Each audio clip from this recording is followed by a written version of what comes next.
Hello friends, आप सभी का ओके जीनियस में स्वागत है। मैं अजय सिंह अजय और मेरे साथ मेरे बड़े भाई और मेंटर मिस्टर नागेश कुमार पांडे जी हैं, जो वर्तमान में सीईओ रानीखेत कैंटोनमेंट बोर्ड है। इन्होंने पहले यूपी पीसीएस की परीक्षा क्वालिफाई की, इसके बाद यूपीएससी की परीक्षा क्वालिफाई की और अब हमारे साथ में काफी अपने राजकीय कार्यों से काफी व्यस्तता के बीच में समय निकाल करके और आए हैं। तो मैं चाहूंगा कि सर अपना एक बार परिचय हमारे ऑडियंस को, व्यूवर्स को दें। सभी को नमस्कार। जैसा कि अजय जी ने बताया, मेरा नाम नागेश कुमार पांडे है। मैं उत्तर प्रदेश के वाराणसी जिले का रहने वाला हूँ। मेरी प्रारंभिक शिक्षा दीक्षा उत्तर प्रदेश के देवरिया जिले में हुई। उसके बाद मेरा ग्रेजुएशन गोरखपुर विश्वविद्यालय के Mahatma Gandhi post graduate college से हुआ।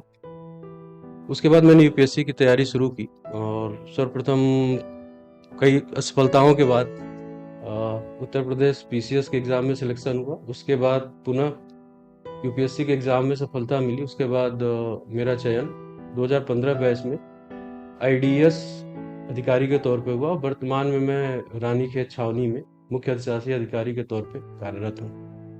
तो सर यूपीएससी में कितने अटेम्प्ट्स आपने दिए? मेरा चयन 5वें प्रयास में हुआ। तो क्या कठिनाइयां आई वो अगर एक बार हमारे व्यूवर्स को बताते हैं। और बहुत से लोग हमारा चैनल देखते हैं जो यूपीएससी की प्रिपरेशन कर रहे हैं, सिविल सर्विसेज की प्रिपरेशन कर रहे हैं, तो उनको थोड़ा गाइडेंस मिलता। जैसा कि मैंने आपको बताया ही कि मेरा चयन 5वें प्रयास में हुआ, तो निश्चित तौर पे मेरी जो तैयारी की यात्रा रही वो सफलता असफलता दोनों का एक अनुभव रहा है। जहाँ सफलता का भी कारण कहीं न कहीं कुछ ऐसी कमियाँ रहीं जिसकी वजह से असफलता मिली, और कहीं न कहीं सफलता जब प्राप्त हुई तो उनको सुधार के सफलता की तरफ बढ़े तो सफलता भी प्राप्त हुई। तो एक आपके दर्शकों के लिए यही कहना सबसे ठीक है कि तैयारी या कोई भी जीवन की परीक्षा हो, कंपटीशन का एग्ज़ाम हो, जीवन का परीक्षा हो, सामाजिक परिवेश का कोई क्योंकि आदमी का जीवन एक कहीं न कहीं हर दिन परीक्षा है। एक प्रतियोगी परीक्षा है, आदमी का सामाजिक जीवन बहुत सारी परीक्षाएँ होती हैं। तो सफलता और असफलता को जो असफलता को धैर्य के साथ ग्रहण करता है और धैर्यपूर्वक प्रयास करता है, तो कहीं न कहीं वो असफलता किसी न किसी दिन सफलता के रास्ते खोलती है। और मेरा व्यक्तिगत जीवन भी ईश्वर के आशीर्वाद से सफलता मिला। तो कहीं न कहीं इन्हीं 2 चीज़ों पे कि असफलता से घबराना नहीं है और धैर्यपूर्वक आगे का प्रयास करते रहना है, तो सफलता किसी न कभी न कभी ज़रूर मिलती है। कोई ऐसी चीज बताना चाहेंगे like do's and don'ts type की होती, ये करें यूपीएससी या सिविल सर्विसेज की तैयारी करते समय और इनसे बचना चाहिए, इस टाइप का कुछ हो तो? मेरा मानना है कि यूपीएससी की परीक्षा एक एकेडमिक परीक्षा तो होती है जो कि हमारे नॉलेज का टेस्ट लेती है, साथ ही साथ हमारे मनोवैज्ञानिक भावनाओं का भी टेस्ट होती है। जैसा कि आपने अगर उसके सिलेबस में भी देखें और उसका जो सिलेक्शन प्रोसीजर है उसमें भी कहीं न कहीं आदमी को मनोवैज्ञानिक चीज़ों से भी लड़ना पड़ता है। जैसे कि तैयारी का चूँकि सिलेबस काफ़ी लंबा होता है, तो उसको कैसे अपने दैनिक जीवन में अपने दिनचर्या को कैसे उसको मेंटेन करना है। निश्चित तौर पे जब दिनचर्या की तरफ बढ़ते हैं तो बहुत सारे जो मानव का जो स्वभाव होता है, बहुत सारी चीज़ों में आदमी खुद को मैनेज नहीं कर पाता। जैसे शुरुआती दिनों में मैं भी कई चीज़ों को मैनेज अपने नहीं कर पाया जिसकी वजह से असफलता भी हासिल हुई। तो कहीं न कहीं अगर डूज़ और डोंट्स की बात करें तो सबसे बड़ी बात है कि इस परीक्षा में असफलता सफलता मिलती है तो हर कोई सफलता के लिए प्रयास करता है निश्चित तौर पे।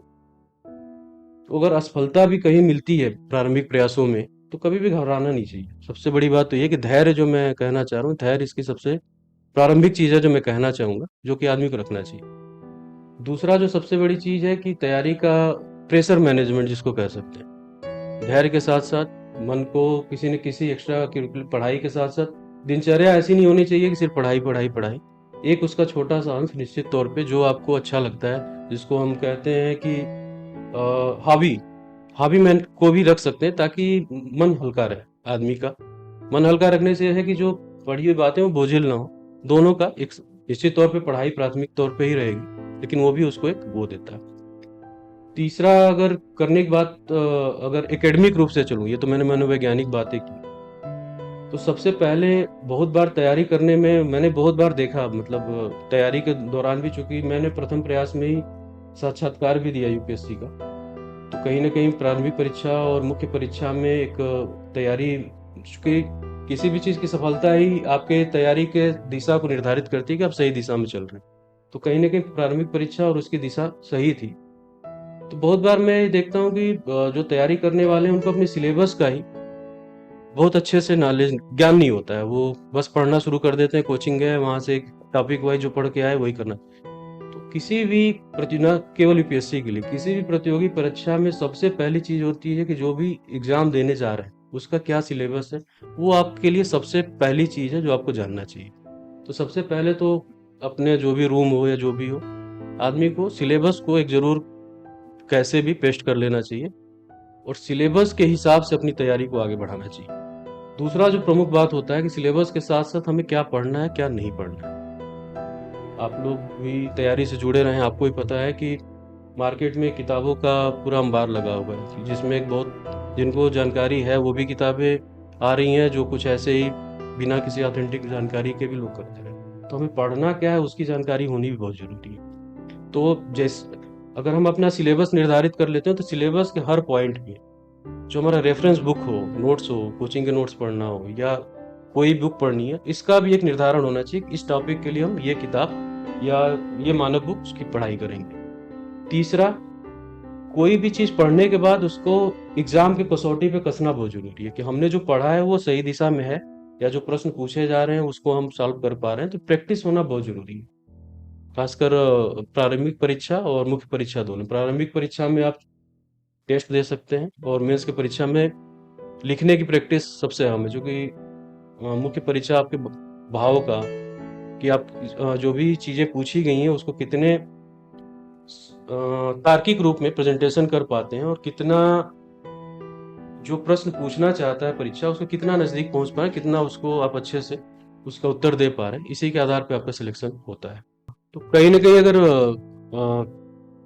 इन चीज़ों को अगर कंक्लूड करना हो मेरे अनुभव के आधार पे, तो सबसे पहला है जो इस परीक्षा को हम दे रहे हैं उसके सिलेबस का हमें अच्छे से नॉलेज होना चाहिए। दूसरा हो हर सिलेबस के हर बिंदु पे मानक किताब, रेफरेंस बुक का होना चाहिए, क्योंकि जब भी हम जाते हैं मार्केट में 10 किताबें निकलती हैं, तो पता चला कि हम कोई भी किताब लेके आ रहे हैं, उसको पढ़ना शुरू कर रहे हैं, तो एक कनेक्टिविटी नहीं बन पाती है। तीसरा हो गया कि हर टॉपिक पे आपके पास कोई ना कोई टेस्ट सीरीज ज्वाइन करें आप, या कोई आजकल ऑनलाइन भी चीज़ें बहुत मिल रही हैं, तो उसके साथ प्रैक्टिस करें। और चौथा होगा कि अपना इवैल्यूएशन करें, और इवैल्यूएशन ऐसा नहीं होना चाहिए, बहुत बार वो गलतियाँ मैंने भी की हैं कि अपने जो उत्तर देते हैं हम उसी को सही ठहराते हैं। तो इवैल्यूएशन किसी थर्ड पर्सन से, जो भी सीनियर हो आपके, कोचिंग अगर ले रहे हैं आप कोचिंग में, इवैल्यूएशन बहुत तार्किक होना चाहिए। जो आदमी अपने इवैल्यूएशन सही तरीके से नहीं करता है उसके आगे बढ़ने के रास्ते बंद हो जाते हैं, जो मेरा व्यक्तिगत मानना है। तो चौथा जो पार्ट है बहुत अहम है कि जो आपने पढ़ाई की उसका इवैल्यूएशन किसी तटस्थ आदमी से कराना चाहिए और उसको उस तरह से एक्सेप्ट करके आगे बढ़ना चाहिए। और बाकी तो टाइम मैनेजमेंट ये सारी चीज़ें ही हैं, लेकिन मुझे लगता है कि तैयारी में ये 4 चीज़ें अगर सही तरीके से चलें और तार्किक तरीके से चलें तो सफलता बहुत जल्दी भी मिल सकती है। आपने बताया कि पहले यूपीएससी के पहले अटेम्प्ट में ही आपने इंटरव्यू भी दिया और 5वें अटेम्प्ट में आपका सिलेक्शन हुआ, तो मतलब इसके बीच में बहुत से कई बार डीमोटिवेशन भी हुई होगी। क्या 5 इंटरव्यू आपने दिए 5 बार, या तो थोड़ा सा उस पर अपने इस 5 साल के जीवन पर थोड़ा सा प्रकाश डालते हैं। जैसा कि मैंने आपको बताया कि प्रथम प्रयास नहीं करेंगे। प्रथम प्रयास में प्रीलिम की परीक्षा के दौरान कुछ ऐसा घटनाक्रम हो गया था कि उस एग्ज़ाम को मैं सही से दे नहीं पाया। तो मेरा जो द्वितीय प्रयास था वो एक तरह से मेरा प्रथम प्रयास रहा, जो इफ़ेक्टिवली मैंने उस एग्ज़ाम को दिया। उसके बाद तीसरा जो परीक्षा है उसमें मैंने प्रारंभिक परीक्षा तो पास कर ली, लेकिन मुख्य परीक्षा में मैंने प्रेशर बहुत ज़्यादा ले लिया। अगर मैं आपके दर्शकों को बताना चाहूँ तो मुझे खुद से लगता है कि जब आप सुलभ तरीके से या फ्री फ्लो में कह लें या हल्के मन से तैयारी करते हैं तो रिजल्ट ज़्यादा बेहतर आते हैं। जब मैं एक निश्चित स्थान तक या एक निश्चित मार्क्स तक पहुंच चुका था, उसके बाद जब मैंने तीसरा प्रयास दिया तो मैंने बहुत अतिरिक्त प्रेशर ले लिया। प्रेशर इन द सेंस कि पहला रैंक लाना है या जो एक मानव सुलभ जो आकांक्षाएं होती हैं उसमें, वो कहीं ना कहीं मुझे अतिरिक्त प्रेशर मिले गई चीज़ें जो कि मेरे लिए कंस्ट्रक्टिव नहीं रहा, या जिसको कहें कि हमको प्लस की जगह माइनस की तरफ ले गया। और कहीं ना कहीं मुख्य परीक्षा में जो मेरा एसए का पेपर था वो काफ़ी ख़राब हो गया था, तो उसके वजह से भी मैं मुख्य परीक्षा से ही बाहर हो गया, इंटरव्यू तक भी नहीं पहुंच पाया। फिर कमोबेश चौथे परीक्षा में मैं स्वास्थ्य से भी मुझे कुछ आँख से संबंधित समस्या भी आ गई थी। तो एक तरह से कहीं न कहीं शायद मैंने सार्थक मेहनत किया, चूँकि मैं आपको एक चीज़ और भी बताना चाहूँगा, जैसे कि शायद आपने कोई अभी वेब सीरीज़ आई थी उसमें देखा होगा, तो मुझे लगता है कहीं न कहीं मैं उससे कनेक्ट कर रहा हूँ, चूँकि एक सबसे ईश्वर का आशीर्वाद कहें आप कि 4 अटेम्प्ट के बाद, उस समय 4 ही अटेम्प्ट होते थे और मेरे चारों अटेम्प्ट एग्ज़ॉस्ट हो चुके थे और यूपीएससी क्वालिफ़ाई करने का सपना अधूरा हो चुका था। और उस जद्दोजहद में आपको भी पता है, चूँकि आप उस क्षेत्र से जुड़े रहे हैं, कि कितना आदमी खुद से निराश होता है। घर वापस लौट गए बहुत से लोग मुखर्जी नगर से। लेकिन उसी दौरान गवर्नमेंट का निर्णय है कि 2 अतिरिक्त अवसर और दिए जा रहे हैं। तो मैं एक सौभाग्यशाली व्यक्ति भी हूँ कि उस अटेम्प्ट को मैंने यूटिलाइज़ किया और तब तक अच्छी बात ये रही थी कि मेरा चयन हो चुका था यूपीपीसीएस में। जो मैं मुख्य बात कहना चाहता हूँ कि प्रेशर मैनेजमेंट, मैं इसीलिए कहना चाहता हूँ कि जब मैंने बहुत ज़्यादा प्रेशर लेके तैयारी की, तो जो मेरा आउटपुट था, वो जो नैसर्गिक चीज़ें थी, नहीं निकल पाई। जब मैं एग्ज़ाम में था, तो शायद मैं पहले से काफ़ी कम पढ़ पाया, लेकिन वो जो अंदर का सेटलमेंट का डर या ये सब डर था, वो निकल चुका था। तो मैंने फ्री फ्लो पढ़ाई भी की और उसको उसी फ्री फ्लो से मैंने अपनी कापियाँ भी लिखी, तो काफ़ी मतलब मेंस में काफ़ी अच्छे मार्क्स भी आए और उसी वजह से मेरा सिलेक्शन भी हुआ। तो कहीं न कहीं एक जो मुख्य बात मैं कहना चाहूँगा कि निश्चित तौर पे पढ़ाई करें, खुद को रिलैक्स रखें और जितना हल्का होके, पढ़ाई से कोई समझौता नहीं करें, पढ़ाई के तरीके से कोई समझौता नहीं करें, बट रिजल्ट ओरिएंटेड ना होके अपने एग्ज़ाम ओरिएंटेड कि कैसे सबसे अच्छे से एग्ज़ाम देना, उस पे फ़ोकस करें और रिजल्ट तो अपने आप बेहतर आएगा अगर आपने जी। तरीके से चीज़ें की तो। बहुत से मतलब यूपीएससी के जो एस्पायरेंट्स हैं उनके बीच में ये सुना जाता है कि आप 18 घंटे पढ़ाई कर लीजिए, 20 घंटे पढ़ाई कर लीजिए, 12 घंटे रोज कर लीजिए तो आपकी सफलता निश्चित है। तो ये ऐसा कोई फॉर्मूला है या फिर मतलब अलग-अलग है सबके लिए? देखिए, मेरा मानना है कि पढ़ाई के घंटे नहीं, एक एक पूरा एक मैनेजमेंट है। किसी भी चीज़ की तैयारी जीवन में, किसी भी चीज़ की, तो ये एग्ज़ाम निश्चित तौर पे काफ़ी कठिन एग्ज़ाम है। तो घंटे से ज़्यादा ये है कि आपका जैसा कि मैंने पहले ही बताया कि सिलेबस का मैनेजमेंट, आपके विषय वस्तु का मैनेजमेंट, आपका सेल्फ असेसमेंट का मैनेजमेंट अगर ठीक हो, तो घंटे निर्धारित नहीं करते हैं, लेकिन निश्चित तौर पे पढ़ाई तो एक नियमित करनी ही पड़ेगी, क्योंकि सिलेबस ऐसा है कि पर डे कुछ ना कुछ नई चीज़ें ऐड होती हैं, चूँकि करंट अफेयर्स हैं, नई-नई टेक्नोलॉजीज़ ऐड हो रही हैं, तो कहीं से भी आप हल्के नहीं पढ़ सकते या कहीं से भी आप लेज़ी नहीं हो सकते पूरी तैयारी में। बट हाँ, मैं उसको घंटे में नहीं बाँधना चाहूँगा। आपके टारगेट्स क्लियर होने चाहिए और टारगेट्स को अचीव करने के लिए जितना घंटा आप इंट्रोड्यूस करना चाहते हैं, उसको करें और निश्चित तौर पे कुछ न कुछ समय का हिस्सा अपने मैनेजमेंट के लिए भी, जी। सेल्फ मैनेजमेंट, प्रेशर मैनेजमेंट के भी रखना चाहिए। क्योंकि मैं व्यक्तिगत रूप से मानता हूँ कि जब-जब मैं प्रेशर में आया, सफलता मेरे से बहुत दूर छिटकी और जब-जब मैंने सुलभ तरीके से परीक्षा दिया, मैंने काफ़ी अच्छा किया। और बहुत से जो लोग सिविल सर्विसेज की तैयारी करने आते हैं उनका ये मानना होता है कि कोचिंग ज्वाइन करें या नहीं करें। तो कोचिंग ज्वाइन करते समय कुछ टिप्स आप देना चाहेंगे, कैसी कोचिंग्स को ज्वाइन करें और क्या देखें कोचिंग्स में? देखिए, कोचिंग भी एक निश्चित तौर पे माध्यम, अच्छा माध्यम है। मैं अगर व्यक्तिगत अनुभव पे बताऊँ, तो मैंने बीएससी किया गोरखपुर से, तब तक करंट अफेयर से रिलेटेड, चूँकि जीके, जीएस से बहुत ज़्यादा मुझे खुद भी ज्ञान नहीं था। तो कहीं न कहीं इन चीज़ों की ज़रूरत मुझे महसूस हुई। हालाँकि मैंने कोई जीएस की कोचिंग नहीं की, मैं आपको बताना चाहता हूँ।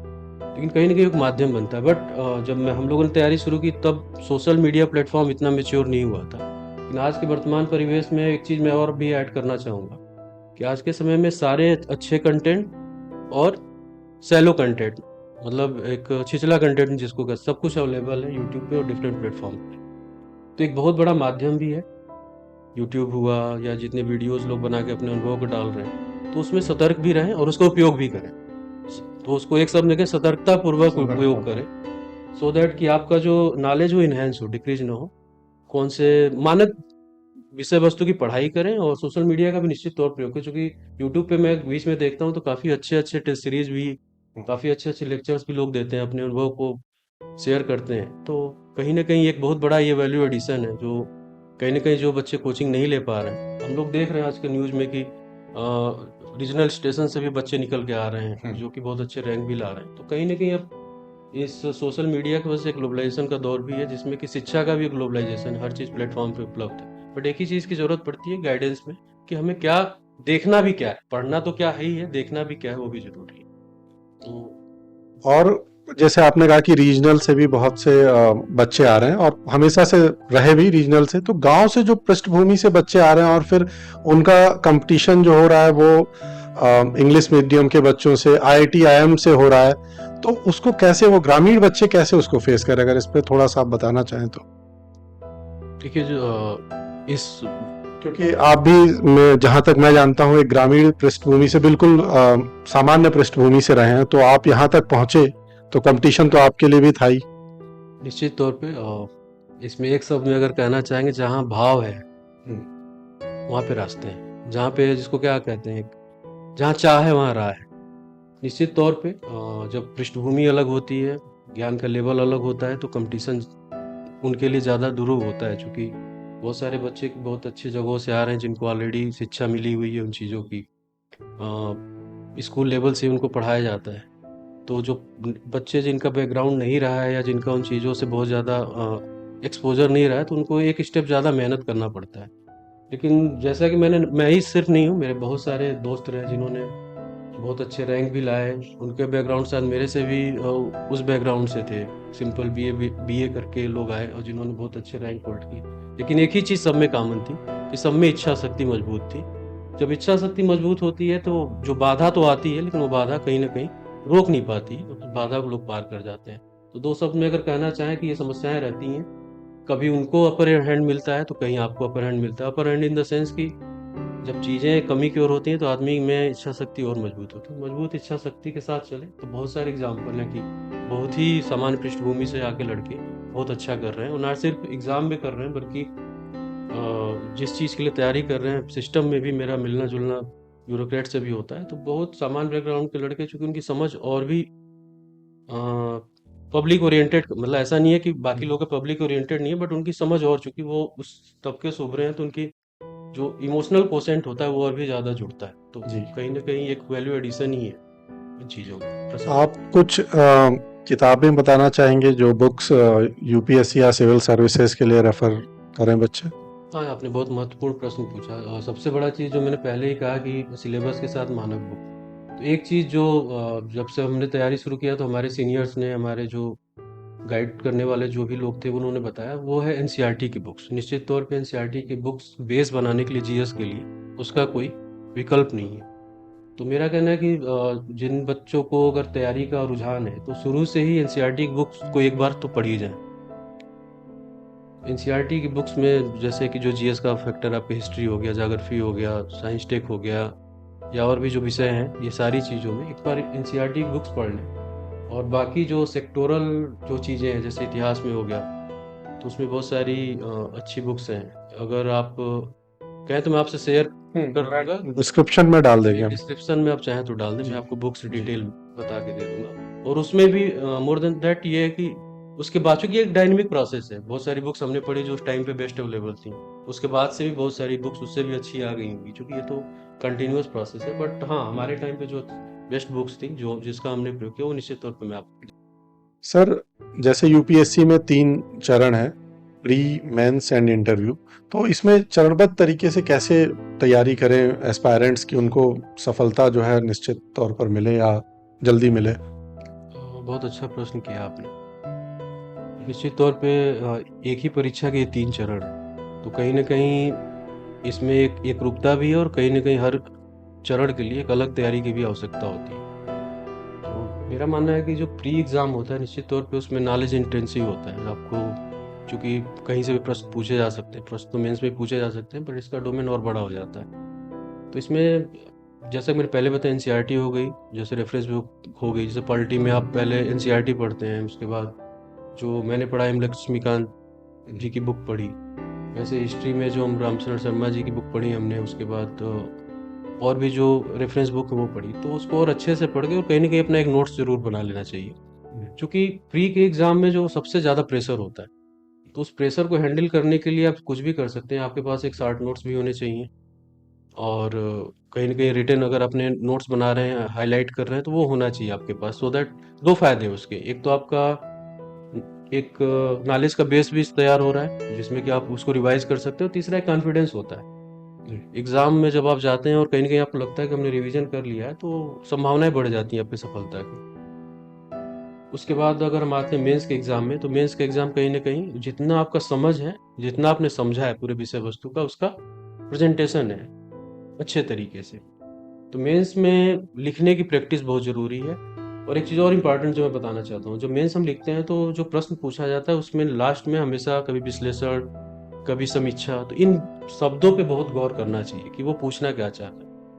हर जो प्रश्न जैसे अगर विश्लेषण पूछता है तो उसमें जो हमारा उत्तर होता है उसमें जो विषय वस्तु है उसका प्रेजेंटेशन का रेशियो अलग होता है। समीक्षा पूछा जाता है तो कहीं न कहीं उसमें जो उसका आलोचनात्मक दृष्टिकोण है वो बढ़ जाता है। कई बार आलोचनात्मक विवरण पूछता है तो वो उसका बढ़ जाता है। तो कहीं न कहीं जो प्रोपोर्शन होता है, एक ही विषय वस्तु का प्रोपोर्शन घट-बढ़ जाता है सिर्फ़ और सिर्फ़ इन शब्दों के उससे। तो मेंस के लिए सबसे है कि प्रश्नों को समझें, जो आपने पढ़ा है, क्या प्रश्न पूछना चाहता है उसको एक बार समझें। ये नहीं कि जैसे ही प्रश्न आया तुरंत हम लिखना शुरू कर दें। तो सबसे पहले तो प्रैक्टिस बहुत ज़रूरी है और ये चीज़ प्रैक्टिस से ही आएगी। आप इक्का-दुक्का एग्ज़ाम्पल हो सकता है कि तुरंत दे दिया, बट मेरा मानना है कि इसके लिए प्रैक्टिस की ज़रूरत पड़ती है, क्योंकि एक आर्ट है, अपने भाव को सही तरीके से, सही अनुपात में प्रदर्शित करना। और यूपीएससी का जो आपसे एक एस्पायरेंट से डिमांड होता है, उसको पूरा करना, तो ये होता है। अगर इंटरव्यू की बात करें तो एक सार्वभौमिक जो आपकी पर्सनैलिटी होती है, उसका निखरना बहुत ज़रूरी है। जी। तो नॉलेज निश्चित तौर पे आपकी पर्सनैलिटी को निखारता है, लेकिन उस नॉलेज का प्रेज़ेंटेशन भी मुख्य है। कई बार होता क्या है ना कि बच्चे हैं, बहुत कुछ जानते हैं, लेकिन जब बोर्ड बैठता है, वो पूछता है तो उसको एक्सप्रेस ही नहीं कर पाते। तो वो बहुत ज़रूरी है। उसके लिए मेरा मानना है कि ग्रुप स्टडी, जो मैंने एक्स्ट्रा करिकुलर एक्टिविटी आपसे कहा कि हॉबीज़ को भी डेवलप करना, ये सब और कुछ नहीं होता है। आपके जो अंदर का संकोच है उसको दूर करता है। तो कहीं न कहीं ये कोई वन डे प्रोसेस नहीं है। ये आपके पर्सनैलिटी का इवोल्यूशन है। तो वो डे 1 में नहीं होगा। वो आप पूरी तैयारी के दौरान ग्रुप बनाइए, ग्रुप डिस्कशन करिए, लोगों के साथ उठिए बैठिए, कॉमन चीज़ों को जो आप पसंद करते हैं उसको, अपनी हॉबीज़ को डेवलप करिए। और साथ ही साथ करंट, नेशनल, इंटरनेशनल सारी चीज़ों को फोकस रखिए और खुद को प्रेजेंटेबल बनाइए। Presentable not only in the sense कि हाँ, अच्छे कपड़े पहनने से, अपने विचारों को सही तरीके से अभिव्यक्त करना। उसका जो सबसे प्रमुख चीज़ होता है कि जो सामने से प्रश्न पूछे जा रहे हैं, तो बी ए गुड लिसनर। तो जब आप अच्छे से सुनेंगे तभी अच्छे से जवाब दे पाएँगे। चूँकि मैंने बहुत मॉक इंटरव्यू भी लिए हैं, तो उसमें मैं देखता हूँ कि कई बार प्रश्न पूरा नहीं होता है, सामने से जवाब आने लगता है। जी। तो ये भी एक तरह से व्यक्तित्व का विकास है, जो धीरे-धीरे होता है। तो एक तरह से इंटरव्यू डे 1 से जब आप तैयार शुरू करते हैं, तभी से आपका होता है। तो इसका हमेशा ध्यान रखिए, ग्रुप स्टडी ज़रूर करें। खुद को मतलब रिज़र्व ना करें कि हम तैयारी कर रहे हैं, अपने को एक्सपोज़ भी करें ताकि आपका पर्सनैलिटी भी बढ़े। तो यही 2-3 बिंदु हैं जो मैं इन तीनों चरणों में कहना चाहता हूँ। अजय जी, एक मैसेज मैं और देना चाहता अच्छा। हूँ। चूँकि जब भी तैयारी की बात आती है, चूँकि ये इतना मेरे हृदय से जुड़ी हुई चीज़ है, और सबसे बड़ी बात है, 3 ही शब्द कहना चाहूँगा कि ये तैयारी निश्चित तौर पे कठिन तो नहीं कह सकते, बट हाँ, आपसे कठिन परिश्रम माँगती है। 3 चीज़ों का बस ध्यान रखें आप लोग। विषय वस्तु की समझ, जो एग्ज़ाम आप देने जा रहे हैं, एक बार निश्चित तौर पे उसका सिलेबस को बहुत अच्छे से देख लेना है। रेफ़रेंस बुक बहुत मैं बार-बार 3 दोहराया मैं इसलिए कि ये चीज़ बहुत ही काम आएगी आप लोगों के। अगर ये 3-4 आप इसको स्टेप्स बना लें, तैयारी तो आपको ही करनी है, पढ़ना आपको ही है। बट अगर दिशा आपकी सही रहेगी तो सफलता आपके लिए बहुत ही सुगम होगी। और इस आपके माध्यम से मैं सबको शुभकामनाएँ भी देना चाहता हूँ। जो भी बच्चे परीक्षा दे रहे हैं, वो अच्छी से अच्छी सफलता प्राप्त करें और देश के विकास में अपना योगदान दें। धन्यवाद। मैं आपका तहे दिल से ओके जीनियस टीम की तरफ से धन्यवाद कहना चाहूँगा कि सर इतने व्यस्त अपने जीवन काल में और राजकीय कार्यों से समय निकाल करके हमारे बीच में आए और इन्होंने बहुत अच्छा बताया कि एक सामान्य पृष्ठभूमि से सारे संघर्ष करते हुए कई बार निराशा हुई, कई बार अति आशा हुई और बहुत प्रेशर हुआ, तमाम चैलेंजेस झेलते हुए अपने जो लक्ष्य इन्होंने लिया था यूपीएससी का, उसमें सफल हुए। और इसीलिए आज हमारे बीच में आए कि आप जो भी यूपी एस्पायरेंट्स हैं और हमारे व्यूअर्स हैं, उनको बेहतर गाइडेंस मिल सके। धन्यवाद।